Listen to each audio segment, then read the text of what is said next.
Pasamos a informar de los datos de que disponemos en este momento. El Partido Popular ha ganado las elecciones. El pasado 26 de junio de 2016 se celebraron elecciones en España con unos resultados muy distintos a los que marcaban no solo las encuestas que auguraban el sorpaso de la coalición Unidos Podemos al PSOE, sino también completamente diferentes a las de más de 130.000 encuestas a pie de urna que decían que los de Pablo Iglesias sacarían entre 91 y 95 diputados. ¿Qué ha sucedido? O bien entre 5.000 y 10.000 personas de las que fueron entrevistadas a pie de urna mintieron sobre lo que habían votado, o bien mintió la persona responsable de los comicios, el ministro de Interior Jorge Fernández Díaz. Pensar que un ministro de un país democrático ha participado en un fraude electoral sería absolutamente descabellado si no fuera porque, justo la semana anterior, el Diario Público reveló que 2 años antes había hecho uso de la Oficina Antifraude de Cataluña para hacerle la guerra sucia a sus opositores políticos. Basándonos en este último hecho, permítanos ahondar en esta segunda teoría. El ministro de Interior no podría llevar a cabo un fraude en solitario dado que su papel es mínimo en el proceso, pero el ministro es el responsable directo de elegir a la empresa que gestiona los comicios, en este caso, la empresa Indra. Esta compañía recuperó el pasado mes de mayo el concurso de las elecciones después de haberlo perdido por primera vez en 30 años de democracia en los comicios del pasado 20 de diciembre de 2015. Aquellos comicios en los que Podemos e Izquierda Unida sacaron más de 6 millones de votos los gestionó otra empresa, la empresa Sitli. Tal y como publicaron distintos medios de comunicación, Indra se hizo con el contrato de las elecciones del 26 de junio al presentar una oferta con una baja del 40% sobre el importe original, ganando de esta forma el pulso que mantenía con Sitl. Según Interior, el planteamiento era un modelo de elecciones low cost, con menores exigencias de desarrollo de sistemas y con una reducción del 50% del tiempo de ejecución. Pero la sospecha sobre una posible manipulación del resultado electoral por parte de Indra no es solo debido a que el contrato se adjudicó mediante un procedimiento negociado, es decir, a dedo, ni porque Indra hiciera una rebaja de 9,5 millones al gobierno, ya que para Indra perder el contrato del 20D en España era un problema serio en su imagen internacional. Tampoco es porque la Junta Electoral no manifestó ningún inconveniente, ya que es elegida por el PP. Ni siquiera la sospecha recae en que el presidente de Indra, Fernando Abril Martorell, fuera colocado en ese puesto el año anterior por el gobierno de Rajoy, tras forzar la salida de Monzón, que llevaba 22 años en el cargo y estaba en el punto de mira del ministro Morenés, como relataba Voz Populi en 2015, recordando también que la SEPI, la Sociedad Estatal de Participaciones Industriales que depende de Hacienda, es la poseedora del 20% de Indra, y los derechos políticos de esta participación están en manos del Ministerio de Defensa desde el año pasado, lo cual hace evidente que Indra no es un organismo independiente ni despolitizado. La principal razón para dudar que Indra estuviera legitimada para gestionar los comicios es porque Indra ha estado involucrada en múltiples escándalos y denuncias de soborno, corrupción y fraude electoral. Pasamos ahora al Partido Revolucionario Moderno, que afirmó que precisamente por los antecedentes de fraude de la compañía Indra, empresa que suplió los equipos de registro y de conteo de votos en la Junta Central Electoral, es que esa organización pide el escrutinio manual. En 2010, el Ayuntamiento de Barcelona le abrió un expediente administrativo y sancionó financieramente por fallas graves durante una votación.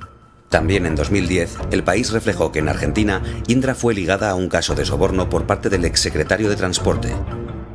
En 2008 y 2012, en Angola, el líder de la oposición, Isaías Samacuba, acusó a Indra de manipular las elecciones. En 2013, de nuevo en Argentina, Indra fue contratada por $168 millones por el gobierno argentino para brindar el servicio de escrutinio en las elecciones generales.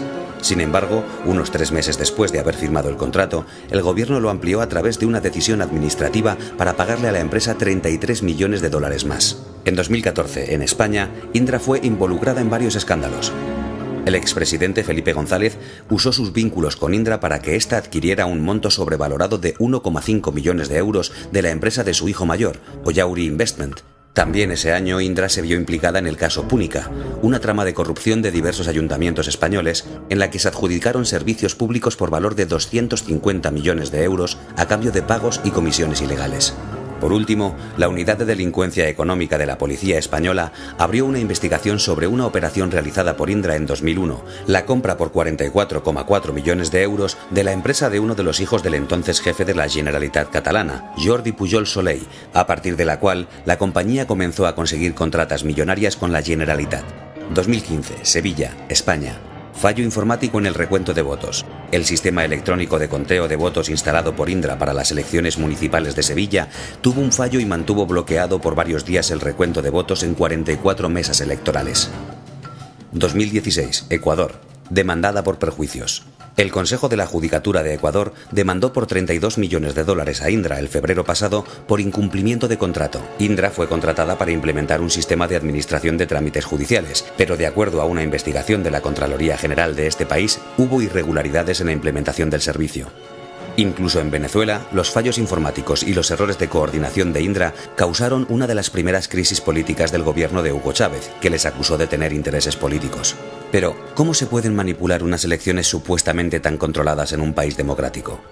Muchos, como el periodista Josep Manuel Novoa, en su blog Ataque al Poder, ponen como ejemplo las elecciones de Florida en las que participaba Jeb Bush, el hermano del presidente, que competía con el vicepresidente Al Gore y dieron la vuelta al mundo por la manipulación del recuento de votos en manos de una sociedad a tal efecto. El sistema corrupto se basaba en eliminar votantes. En el juicio, declaró un informático de nombre Clinton Curtis, a quien el congresista Tom Finney le encargó un programa informático que pudiera alterar las elecciones en Ohio, Florida. El encargo consistió en que el recuento de votos quedara alterado con un resultado del 51% a 49%, modificando el código fuente que resulta indetectable. Estas elecciones no fueron las primeras que fueron amañadas, y se sospechaba de otras donde existió una fuerte discrepancia entre las encuestas y el resultado de la elección. Una pequeña introducción programática en el código fuente puede alterar el recuento de votos eliminando o enviando a la abstención los votos del partido que se pretende perjudicar.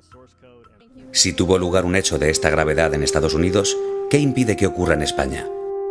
En su artículo, El Pucherazo, el diario.es explica que Indra centraliza los datos pero no cuenta las papeletas, por lo que su capacidad de manipulación es casi nula, y aunque el Partido Popular y sus militantes han sido pillados haciendo trampas, como en Melilla, donde fueron cogidos infraganti depositando 30 votos en una oficina de correos y donde el número 6 de la lista del PP tuvo que dimitir tras conocerse una grabación en la que exigía a unos padres que votasen a su formación por vía postal o se cerraría la academia de sus hijos, o en Ourense, donde la Junta Electoral expedientó al PP por presionar y manipular el voto de ancianos.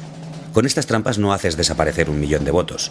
Lo que es un escándalo, señala Escolar, es el pésimo funcionamiento del voto rogado desde el extranjero, pero es algo que estaba igual de mal el 20D y que, por tanto, no ha afectado en absoluto al resultado del 26J. ¿Qué nos queda entonces? Unos resultados electorales que difieren mucho de las encuestas a pie de urna. Un ministro que utiliza los aparatos del Estado con fines políticos.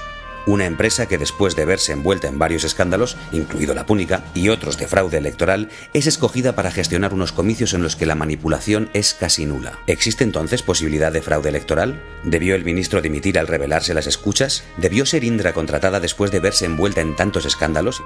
Está claro que tanto el Partido Popular como la multinacional Indra y su director, Fernando Abril Martorell, nombrado por el PP, tienen muchos y variados intereses económicos para evitar que Unidos Podemos llegue al gobierno.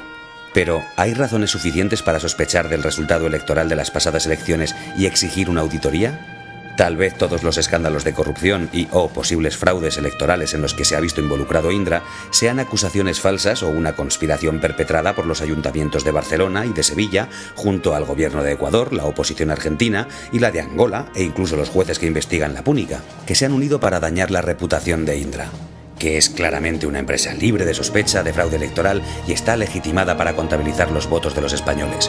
Y, quién sabe, tal vez el Partido Popular solo nos mintió en la guerra de Irak. El régimen iraquí tiene armas de destrucción masiva. Y luego nos mintió en el 11M. La acción terrorista ETA estaba buscando un atentado. ¿A la de 3 no fue ETA? Va, 1, 2 y 3. No fue Irak. Y nos mintió aquí.